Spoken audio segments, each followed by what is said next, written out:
The North Midland Railway was a British railway company, which opened its line from Derby to Rotherham, Masbrough, and Leeds in 1840.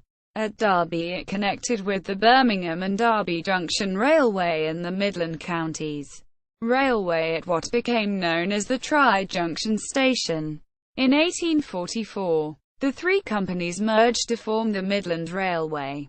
Origin: the East Midlands had for some years been at the centre of plans to link the major cities throughout the country. In Yorkshire, George Hudson was the chairman of the York and North Midland Railway, a proposed line from York towards the industrial markets of Manchester and Liverpool. The new line would connect it and the Manchester and Leeds Railway as part of a trunk route from the south and London to Yorkshire and the northeast of England. Meanwhile, financiers in Birmingham were looking to expand their system northwards.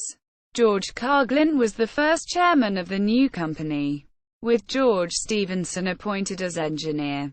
George Stephenson surveyed the line in 1835 with his secretary, Charles Binns. It would be 72 miles, 116 kilometres, long, meeting the York and North Midland at Normanton, and also the projected Manchester and Leeds Railway. It received royal assent on 4 July 1836 and was completed to Masbrough on the 11th of May 1840, and to Leeds on 1 July. The Sheffield Diarist for 7 July reported on the opening ceremony that the directors, accompanied by their friends, to the number of several hundreds, in 34 carriages, drawn by two powerful engines, proceeded from Leeds at 8 o'clock in the morning to Derby, where they met the directors at that end of the line. At 24 minutes past 10 the train arrived at Masbrough Station, where a number of passengers had arrived from Sheffield, after a few minutes' rest, to allow the engines to receive water. The train moved on and arrived at Belper at 14 minutes before 1, stayed 4 minutes, and at 10 minutes past 1, stopped within the truly splendid and extensive station at Derby, where was provided a cold collation, nowise unacceptable to the travellers. The stay at Derby occupied about an hour, or rather more, it being judged necessary to return as soon as possible, on account of the time occupied in the trip. Consequently, at 2:30, the shrill whistle of the engine gave the note of departure. The time occupied in the return, however, was not so long as in going. The train left Derby at 2:30. And arrived in Leeds at 5 minutes before 7 o'clock, 4 hours and 25 minutes, the distance being 73.5 miles, and the train a quarter of a mile long.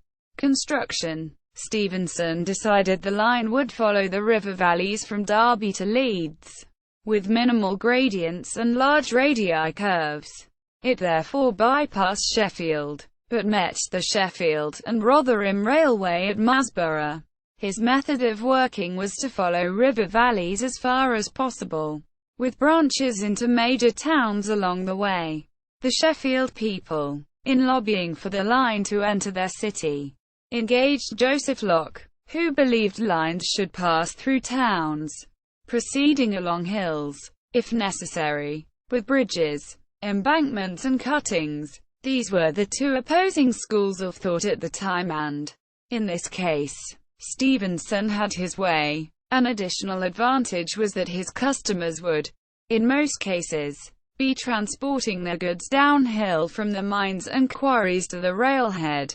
It should be said, however, that the North Midland was among the first of the new breed of railway conceived as a means of improved passenger travel between the great cities, particularly London, rather than, like the Midland Counties and earlier lines, an adjunct to coal mines and quarries.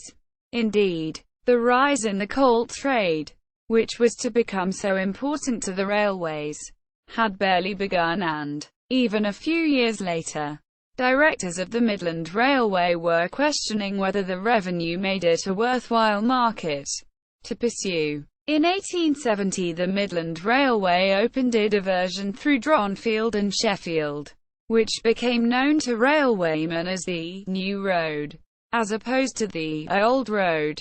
It followed a route which, in 1840, would have been uneconomic to build and difficult to work. Nevertheless, the terrain was more difficult than for the other two railways to Derby, requiring 200 bridges and 7 tunnels, and an aqueduct for the railway to pass underneath the Cromford Canal. By that time, Stevenson, who was wishing to concentrate in exploiting the coal around Ashby-de-la-Zouch, delegated the responsibility for almost the entire work of its design and construction to his engineer Frederick Swannock. The major bridges were at Oakenshaw, over the Barnsley Canal, and the Calder and Survey viaducts. In addition, there were massive stone retaining walls for the cutting through Belper and the embankment north of Ambigate. Although the general radius of curves was a mile, gradients were as steep as 1 in 264 and practically the whole length was embanked or in cuttings, when not proceeding through a tunnel. The number of men employed was 8,600, with 18 pumping engines providing drainage.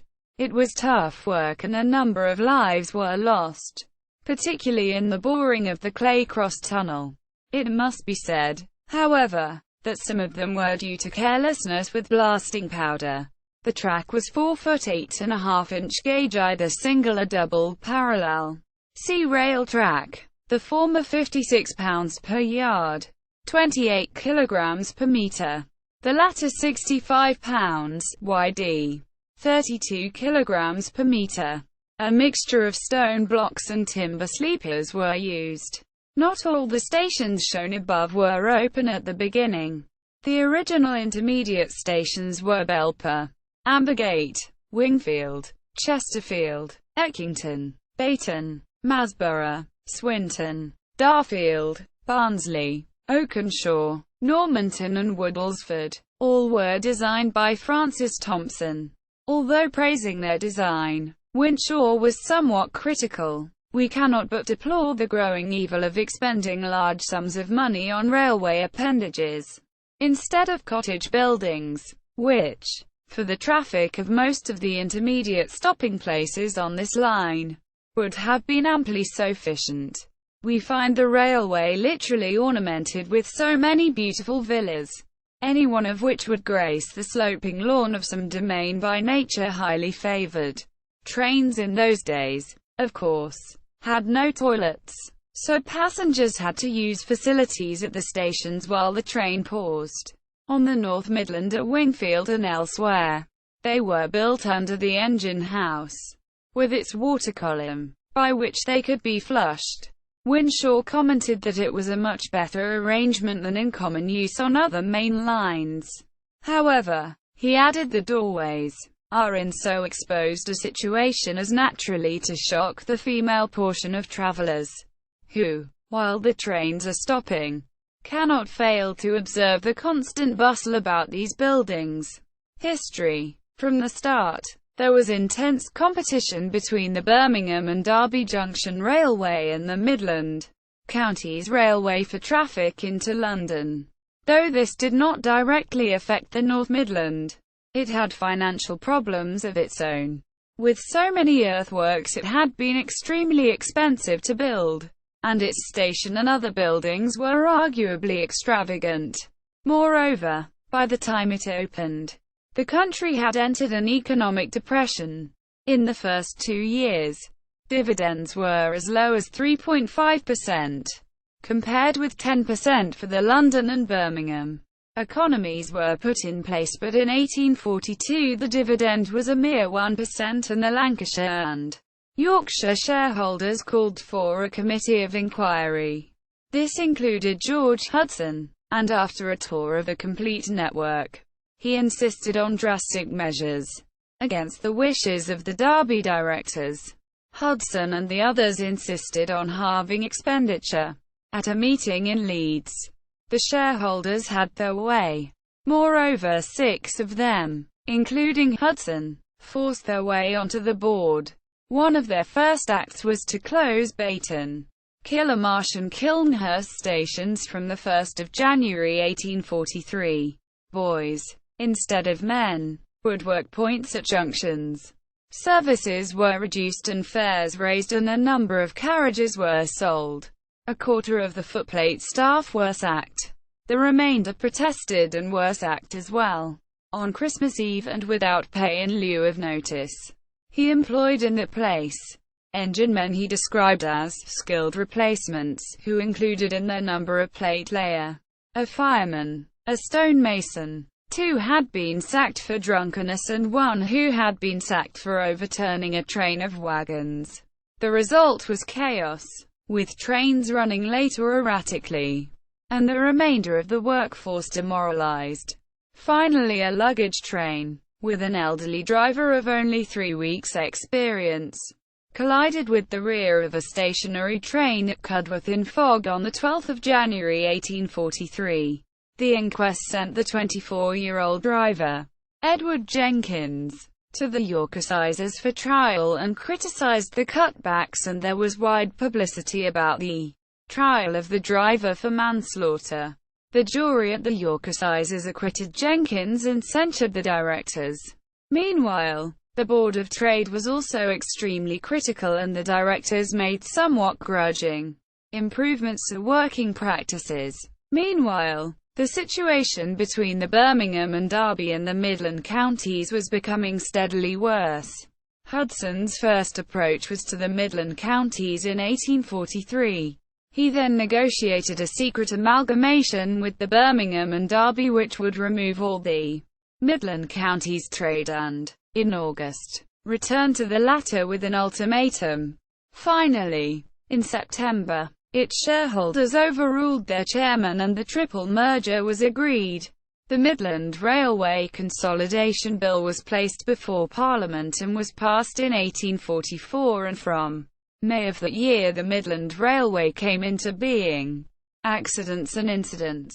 In September 1840, a passenger train was derailed between South Wingfield and Ambergate, Derbyshire. 2 people were killed. In January 1843, a collision between 2 trains at Cudworth, then known as Barnsley, Yorkshire, killed 1 person. On 25 April 1848, the boiler of a locomotive exploded at Normanton, Derbyshire, scalding 3 people. Present-day Derby, Chesterfield. This section of the North Midland is part of the Midland Main Line used by East Midland trains. London Street, Pancras, Leicester, Derby, Sheffield, and cross-country southwest Birmingham, North East Scotland, sometimes known as the cross-country route. Express services. In addition, the section from Derby to Ambergate, where the Manchester, Buxton, Matlock and Midlands Junction Railway diverged, has local services as part of the Derwent Valley Line, whilst the section north from Clay Cross is served by other East Midland train services on the Nottingham-Sheffield corridor. Chesterfield, Rotherham. All passenger services north from Chesterfield now serve Sheffield. The section north from Bayton Junction to Rotherham Masbrough, the Old Road, has been freight only since July 1954. Although it is very occasionally used as a diversionary route and by excursions not calling at Sheffield, it serves as a bypass line which keeps freight trains away from the congested lines through central Sheffield. In 2013, a handful of passenger trains go the long way round between Chesterfield and Sheffield, travelling northbound via the Old Road to Bayton Junction, then turning left-west to pass through Woodhouse and Darnall, then left again to enter Sheffield Station from the north. Southbound trains reverse the process. The main aim of this exercise is to preserve staff route knowledge for times when diversions are necessary. Rotherham, Swinton. This section has been subject to several changes as a result of integration with the parallel former Great Central Railway line between Sheffield and Mexborough. From 1966, Sheffield, Doncaster services were switched from Sheffield Victoria to Sheffield Midland Station, and thus ran over the North Midland Line through Rotherham Masbrough as far north as Oldwalk Junction, south of Kilnhurst. In 1987, the opening of a new connecting line between Holmes Junction and Rotherham Central on the former Great Central Line allowed local trains to serve a reopened Rotherham Central Station, with Masbrough Station closing following year. In 1990, the former freight connecting curve between Swinton Town and Mexborough was reopened, allowing passenger trains for Doncaster to use the North Midland Line between Oldwalk Junction and the reopened Swinton Station. Current 2012 passenger services are cross-country long-distance express services and northern stopping services from Sheffield to Leeds via Wakefield Westgate, and to Ardwick or Scunthorpe via Doncaster, along with infrequent East Midland Trains express services from London to Leeds, and Northern Rail stopping trains to York via Pontefract. The stopping trains run via Rotherham Central and only use the North Midland Line north of Oldwalk Junction, Swinton, Normanton. Stopping passenger trains between Sheffield and Leeds via Cudworth were withdrawn in January 1968, with all of the remaining stations between Rotherham, Masbrough and Normanton closing at the time.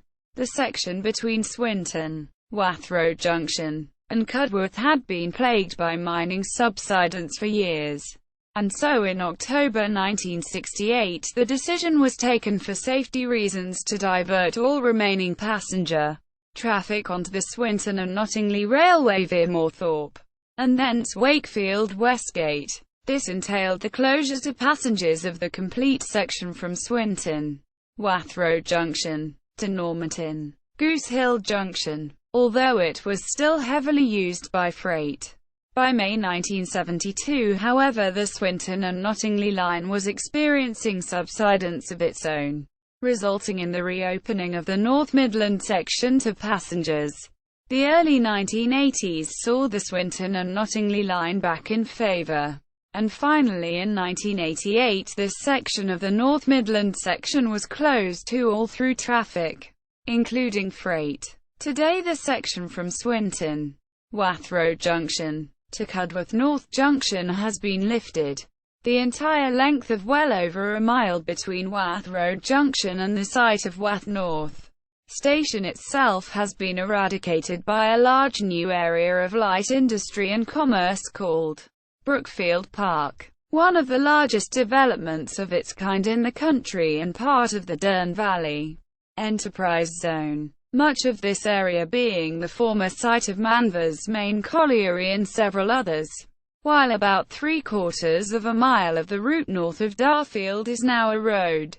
The A6195, Cudworth North Junction to Oakenshaw survives, mostly as a single line, to serve the Ardagh Glass Works on the Monk Bretton Spur, but Oakenshaw to Normanton, Goose Hill Junction, is all gone. Normanton, Leeds. This section is used by stopping and semi-fast passenger services from Sheffield to Leeds, via Barnsley, and north of Methley Junction also by Nottingham to Leeds services. The line is also an important freight corridor north from Healy Mills Yard, on the former Lancashire and Yorkshire line west of Wakefield. See also North Midland Railway locomotives. References: Allen, R. 1842. The North Midland Railway Guide. Nottingham, R. Allen. Bilson, P. 1996. Derby and the Midland Railway Derby. Breeden Books. Naylor, P. ed. 2000. An Illustrated History of Belper and its Environs. Belper, M. G. Morris. Pixton, B. 2000. North Midland. Portrait of a Famous Route. Cheltenham. Run Past Publishing. Winshaw, Francis. 1842. 1840. The Railways of Great Britain and Ireland Practically Described and Illustrated. 2nd ed. London. John Wheel. 1840 Publisher, Simpkin, Marshall & Co. OCLC 36383414. Winshaw, Francis. 1969. 1840. Reprinted and republished in 1969. The Railways of Great Britain and Ireland Practically Described and Illustrated. 3rd ed. Newton Abbott. David and Charles. 1842 edition, London. John Wheel. ISBN 0-7153-47861. Williams, F. S. 1876. The Midland Railway. Its Rise and Progress Derby. Emrose and Son. Williams, R. 1988. The Midland Railway. A New History. Newton Abbott. David and Charles. External links. Topographic map of the Sheffield area, making clear why the North Midland avoided the city.